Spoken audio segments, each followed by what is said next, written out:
Hi guys, how are you? क्या हाल है आप लोगों के? आई होप कि आप सब लोग ठीक होंगे। आज हम आर्ट ऑफ लविंग का पार्ट 3 करेंगे। Theory of love, love the answer to the problem of human existence. Any theory of love must begin with the theory of man of human existence. कि अगर आपको प्यार को समझना है तो आपको इंसान को समझना पड़ेगा, उसकी एग्जिस्टेंस को समझना पड़ेगा। कि जब तक आप इंसान को नहीं समझोगे, जब तक आप उसकी ओरिजिन को नहीं समझोगे कि वो क्या है, कहाँ से आया है, तो आपको जो है वो थ्योरी ऑफ लव समझ में नहीं आएगा। तो इसके लिए आपको क्या करना है कि पहले इंसान को समझना पड़ेगा कि वो क्या चीज़ है, उसकी ओरिजिन कहाँ से हुई है। उसके बाद ही आपको थ्योरी ऑफ लव जो है वो समझ में आएगी। Love are equivalent of love in the animals. Their attachment are mainly are part of their instinctual equipment. Only the remnants of the instinctual equipment can be seen in operating in man. ये कहता है कि love या उसके बराबर कोई चीज़ है, love है या कुछ भी है, लव की तरह की कोई चीज़ है अगर जानवरों में पाई जाती है तो वो क्या है, वो कहाँ से निकलती है? वो उसकी इंस्टिंक्ट है, वो उसकी जबलतें हैं, उसके तहत वो एक्ट करते हैं, वो अपनी जबलतों के तहत ही एक्ट करते हैं जो कि उनके अंदर पाई जाती है, जिसको इंस्टिंक्ट कहते हैं। ठीक है, जो कि नेचुरल होती हैं। तो वो जानवर क्या करता है, उसके तहत एक्ट करता है। माना अगर वो प्यार करता है, व्हाट्सएवर जो भी उसके अंदर ऐसी चीज़ है, तो वो उसकी बुनियाद क्या है? उसकी बुनियाद है इंस्टिंक्ट। और इंटरेस्टिंगली क्या है कि इंसान के अंदर भी वही चीज़ पाई जाती है जो जानवर के अंदर पाई जाती है। मैंने इंसान भी आउट ऑफ द इंस्टिंक्ट जो है वो एक्ट करता है जानवरों की तरह ही। What is essential in the existence of man is the fact that he has emerged from the animal kingdom. uh, अब यहाँ पे इम्पोर्टेंट चीज़ क्या है? यहाँ पे इम्पोर्टेंट चीज़ एक फैक्ट है कि इंसान जो है वो एनिमल किंगडम से निकला है। ठीक है, जैसे हम पहले बात कर रहे थे कि इंसान का वजूद क्या है, इंसान क्या है। तो इंसान का वजूद क्या है? इंसान का वजूद है कि वो एनिमल किंगडम से निकला है और वो जानवर की तरह ही एक्ट करता है जिस तरह जानवर करते हैं। जैसे खाना पीना, सोना, बच्चे पैदा करना, ये सारी चीज़ें जानवरों में पाई जाती हैं और इंसान के अंदर भी वही सेम चीज़ें पाई जाती हैं। ठीक है, इंसान थोड़ा डिफरेंट है कि उसके बाद रीज़न है, लेकिन पहले वो क्या है, पहले वो जानवर है, वो जानवर से ही निकला है। तो वो डार्विन वाली थ्योरी। ठीक है, तो पहले हमको इस फैक्ट को मानना पड़ेगा कि इंसान जो है वो एनिमल किंगडम से है, कि वो पहले जो है वो जानवर ही था और वो बहैसियत एक जानवर ही है। अब भी उसके अंदर जो है वो जानवरों वाली क्वालिटीज़ हैं कि वो जानवरों की तरह ही एक्ट करता है। He has translated the nature, although he never leaves it. He is part of it. वो खुद को नेचर का पार्ट मानता है, उसका अटूट बंधन मानता है और वो जो है उसको छोड़ना नहीं चाहता।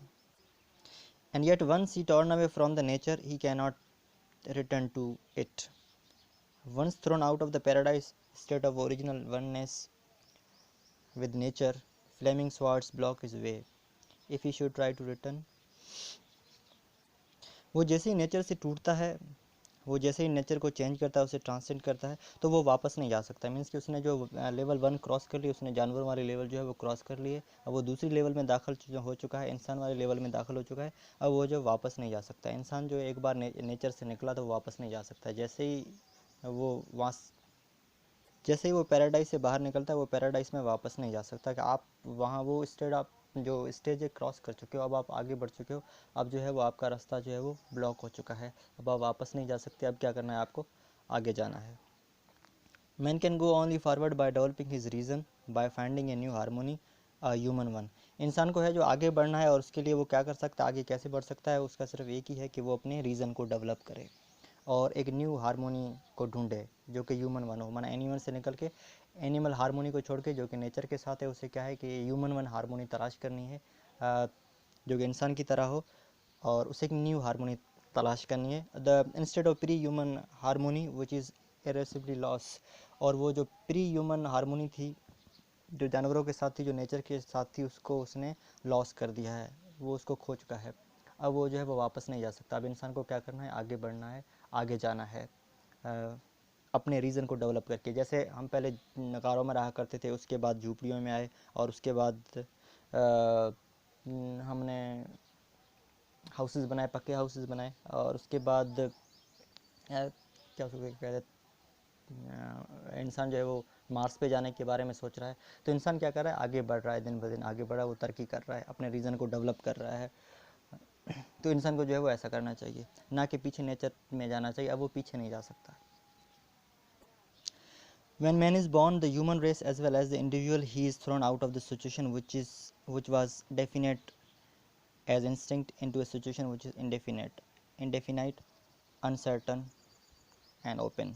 इंसान जैसे ही पैदा होता है वो एक डेफिनिट सिचुएशन में डेफिनिट सिचुएशन से निकलता है, ठीक है। जहाँ पे था वहाँ पे डेफिनेट सिचुएशन थी, और उसके बाद वो जैसे ही बाहर निकलता है, जैसे ही बाहर की दुनिया में आता है, वो इनडेफिनाइट सिचुएशन में आ जाता है, अनसर्ट सिचुएशन में आ जाता है। एक सिचुएशन जो कि अनसर्ट है, जो कि ओपन है और जो कि इनडेफिनेट है, और वहाँ पे उसकी जो है वो प्रॉब्लम्स शुरू हो जाती हैं कि अब उसे क्या करना है, क्योंकि पहले तो वो ओके था, डेफिनेट था, लेकिन जैसे ही उसे शऊर मिलता है, जैसे ही उसे दुनिया का पता चलता है, तो उसकी जो परेशानी, एंग्जाइटी जो है वो बढ़ना शुरू हो जाती है, क्योंकि चीज़ें जो इनडेफिनेट हैं, ओपन है, अनसर्टन है।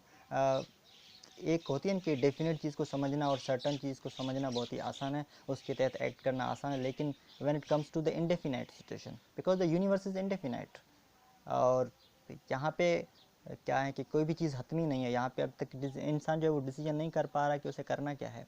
सो चीज़ जो है इनडेफिनेट है, इंसान बस करे जा रहा है, और हर रोज़ जो है वो नई मीनिंग निकालता है अपने जीने की। सो उसे समझ नहीं आ रहा कि इस इंडेफिनेट सिचुएशन में उसे करना क्या है,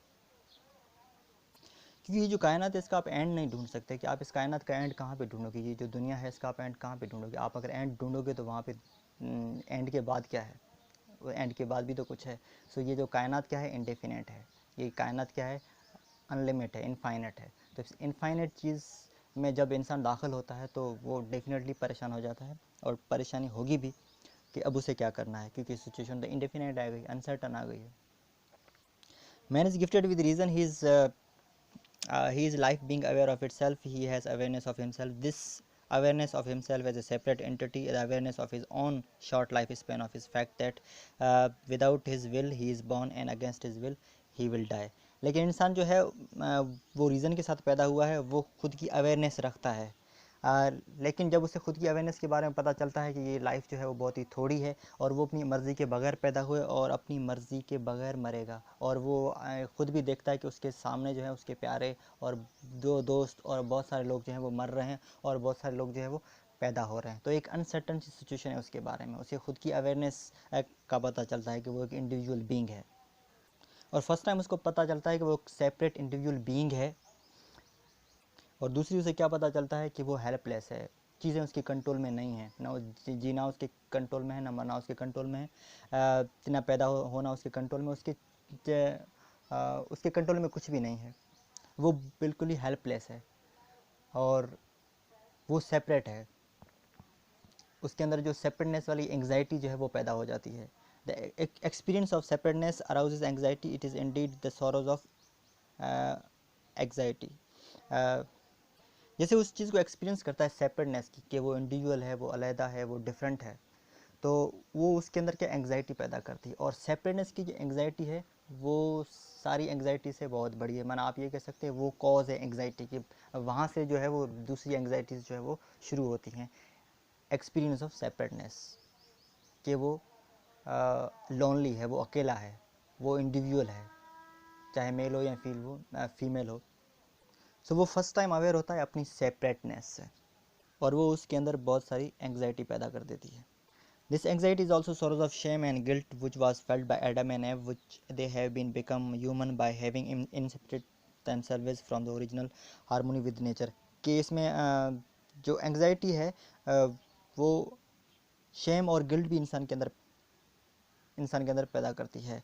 जैसे इसमें एडम और ईव का किस्सा बयान किया गया है कि पहले वो तब पैदा हुए थे जब वो जन्नत में थे, और उसके बाद जब उनको जन्नत से निकाला गया तो वो दूसरी बार पैदा हुए, लेकिन जैसे उन्होंने एक दूसरे को देखा तो उनके अंदर वो शेम एंड गिल्ट पैदा हुए। डेफिनेटली कि आप जब एक दूसरे को पहचानते नहीं हैं और फर्स्ट टाइम अगर एक दूसरे को देखते हैं आप, तो आपके अंदर वो गिल्ट एंड शेम पैदा होगी, कि पहले वो नेचर के साथ थे, नेचर में खुश थे, जैसे वो नेचर से बाहर निकले हैं, दुनिया में आए हैं, तो उनकी एंग्जाइटी जो है वो बढ़ी है, और उसके साथ साथ उनमें गिल्ट एंड शेम भी पैदा हुई है। After men and women have become aware of themselves and of each other, they are aware of their separateness and their differences in sexes. But while recognizing the separateness, they are not yet learned to love each other.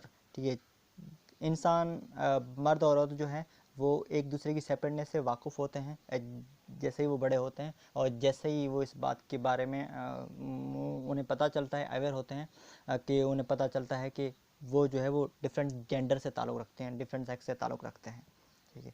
लेकिन वो aware तो होते हैं, लेकिन वो खुद की separateness जो अवेयर होते हैं, अब उनको क्या है कि वो दोनों डिफरेंट हैं और उन दोनों को क्या होना है, एक होना है। लेकिन वो कैसे एक हो सकते हैं? वो एक हो सकते हैं लव से। अब लव से कैसे होंगे कि पहले उनको लव समझना पड़ेगा, पहले उनको लव सीखना पड़ेगा। अगर उन्होंने लव को समझे बगैर, उसको सीखे बगैर अगर वो एक होते हैं, तो डेफिनेटली क्या होगा कि कन्फ्यूजन्स पैदा होंगी, हो सकता है वो स्प्लिट भी हो जाए। तो रिकग्निशन हो गई, अब क्या होना है कि उन दोनों को एक होना है, because both are separate entity and they have to be united, they have to be one. Awareness of human separation without reunion of love is the sorrows of shame. It is at the same time sorrows of guilt and anxiety. जो awareness है human separation की, अगर उसमें love नहीं है, माना इंसान अपनी सेपरेशन से वाकिफ़ होता है, लेकिन अगर उसके अंदर लव नहीं है, reunion without reunion of love, it is the cause of क्या है, anxiety and shame. For suppose two person are naked and they don't know each other and they are aware of their separateness, तो क्या होगा, definitely उनके अंदर guilt and Shem पैदा होगा, because उन दोनों में लव तो है नहीं. अगर दोनों में लव है, अगर उन दोनों के बीच में लव है, तो फिर ये गिल्ट एंड शेम पैदा नहीं होगी. लेकिन अगर दोनों के बीच में लव नहीं है, तो क्या होगा, डेफिनेटली गिल्ट एंड शेम पैदा होगी. The deepest need of man then is the need to overcome his separateness, to leave the prison of his aloneness. अगर इंसान के अंदर डीपेस्ट कोई नीड है, तो वो नीड कौन सी है कि अपनी सेपरेटनेस को किल करना, अपनी सेपरेटनेस को, लोनलीनेस को ओवरकम करना, उसको ख़त्म करना, ठीक है, और ख़ुद को उस लोनलीनेस, जो तन्हाई की जो कैद है, उससे ख़ुद को आज़ाद करना, ये इंसान की सबसे बड़ी नीड है कि इंसान किसी के साथ हो, किसी के साथ यूनाइटेड हो. वो किसी के साथ भी यूनाइटेड हो सकता है, लेकिन इंसान जो है, वो कहते हैं इंसान जो सोशल बीइंग है, सोशल एनिमल है, तो वो अकेला रह ही नहीं सकता. वो चाहेगा कि वो अपनी सेपरेटनेस को किल करे किसी भी तरह से, और ये इंसान की सबसे बड़ी नीड है.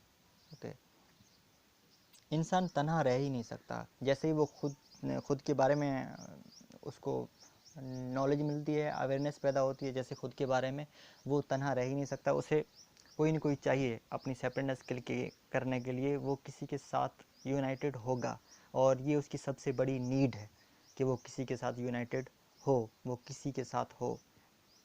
अदरवाइज़ क्या होगा, डेफिनेटली कि वो इंसान होगा और वो ज़िंदा नहीं रह पाएगा, अकेला इंसान मर जाएगा. तो लोनलीनेस, जो सेपरेटनेस है, वो एक किस्म की कैद है, और इंसान को उस कैद में, इंसान जो है वो चाहता है कि वो उस कैद से जल्द आज़ाद हो. Absolute failure to achieve this aim means insanity.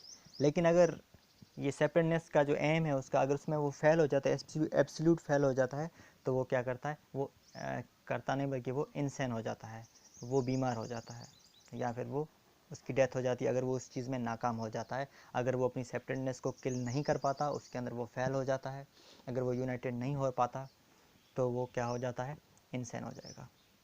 Okay, आज के लिए बस इतना ही काफ़ी है.